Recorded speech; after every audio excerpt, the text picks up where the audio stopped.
Hello and welcome. MS sir की पाठशाला में आपका स्वागत है। तू हंस, तू मुस्कुरा, तू जिंदा है और ज़िंदगी के नाक में दम कर दे। तब तक दम करना है जब तक आपकी मंजिल आपको ना मिले।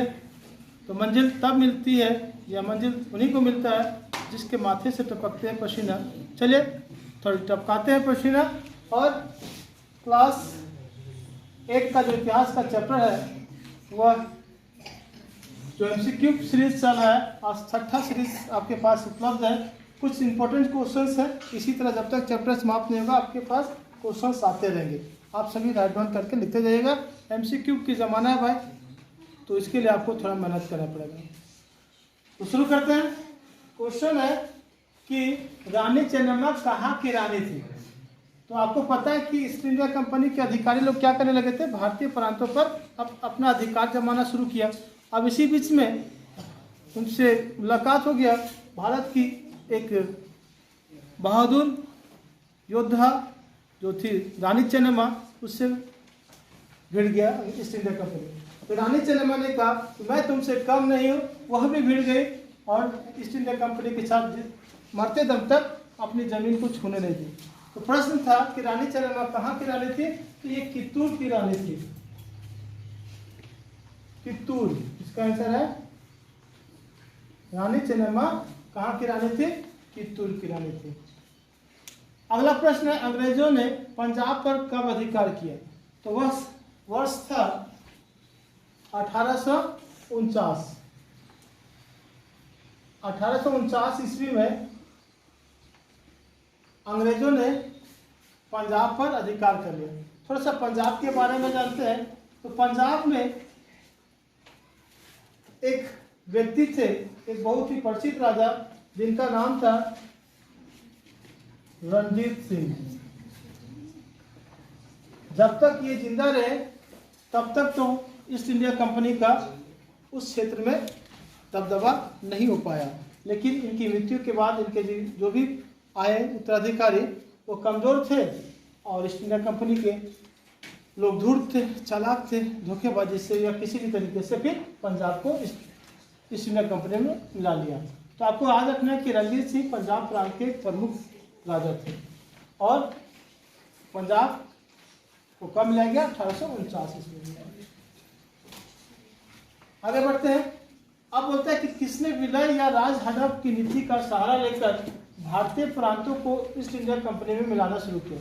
तो अगला टॉपिक हमारा था विलय का सिद्धांत, डॉक्ट्रिन्स ऑफ लैप्स इसको बोलते हैं, या हड़प नीति भी कह सकते हैं। विलय का नीति, हड़प नीति, जो भी नीति कहिए, डॉक्ट्रिन्स ऑफ लैप्स। इसका सहारा किसने लिया था। इसका नाम आप पढ़े होंगे, लॉर्ड डलहौजी।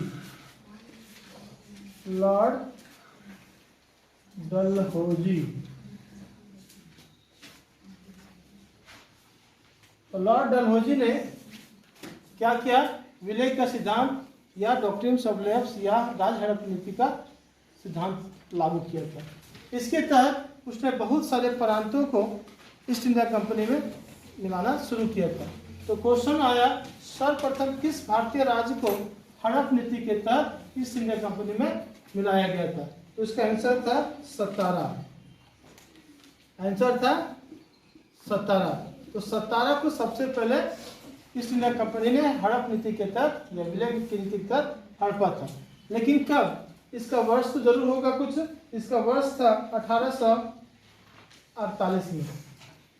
1848 में सतारा को मिलाया गया था। सतारा याद रखना जरूरी है क्योंकि यह पहला प्रांत था जहाँ पे हड़प नीति के तहत उसे ईस्ट इंडिया कंपनी अपने शासन में मिलाया था। सतारा के अलावे भी और कोई है तो बहुत सारे थे, जैसे संबलपुर,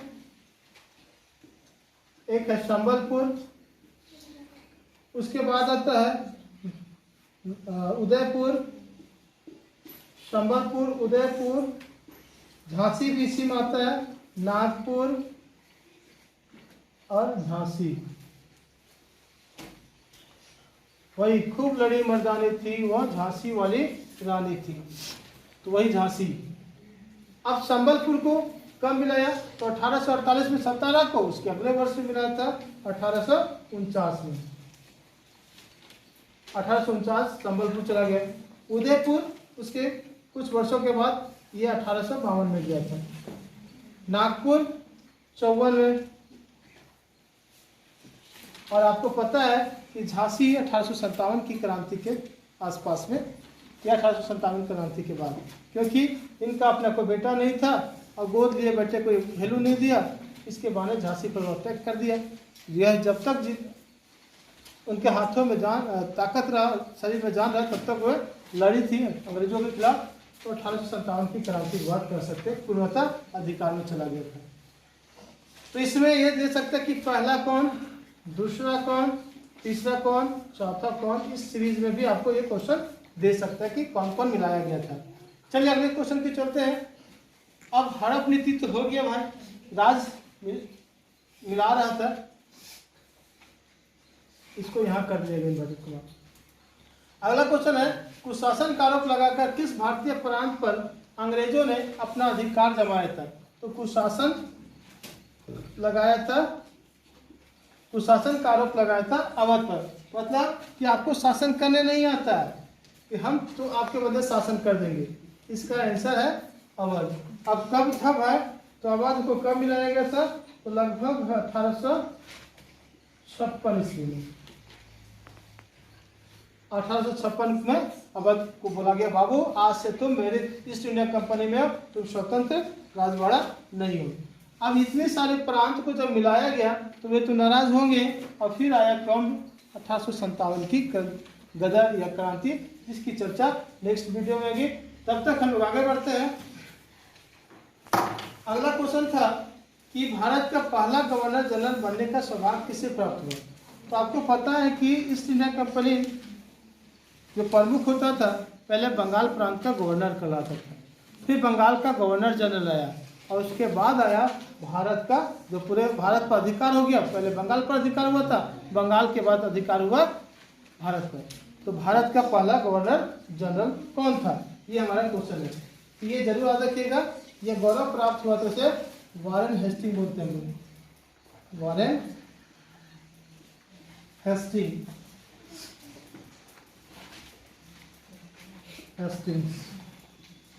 तो वारेन हेस्टिंग भारत का पहला गवर्नर जनरल था। अब आप सभी को बताना है कि भारत का पहला गवर्नर जनरल तो हो गया कि वारेन हेस्टिंग था, तो ये बताना है कि बंगाल का अंतिम गवर्नर जनरल कौन था। अब ये आपके लिए क्वेश्चन है, आप कमेंट करेंगे। अब इसकी थोड़ा सा कालक्रम देखते हैं। वारेन हेस्टिंग कब से कब तक था, तो 1773 में इसकी एंट्री होती है भारत में, और लगभग 85 तक ये भारत क्षेत्र में या अपने देश में, हमारे देश में रहा था। चलिए उम्मीद करते हैं आपको जितने भी ऑब्जेक्टिव्स बताए गए हैं अच्छी लगेगी। मेरी पूरी प्रयास, पूरी मेहनत इसके पीछे है। अगर अच्छा लगे तो लाइक बटन जरूर दबाएंगे, और वैसे विद्यार्थी जो पहली बार इस वीडियो को देख रहे हैं तो वो ज़रूर मेरे चैनल को सब्सक्राइब कर लेंगे, क्योंकि आपको बहुत सारी सुविधाएं यहाँ मिलती है। और जो अभी तक स्टेटस या कमेंट नहीं किए हैं, कमेंट में उत्तर जरूर डालिए, उससे हमको पता चलता है कि आप देख रहे हैं और आपको क्या चाहिए। चलिए इसी के साथ मैं इस क्लास को यहीं समाप्त करता हूँ। धन्यवाद।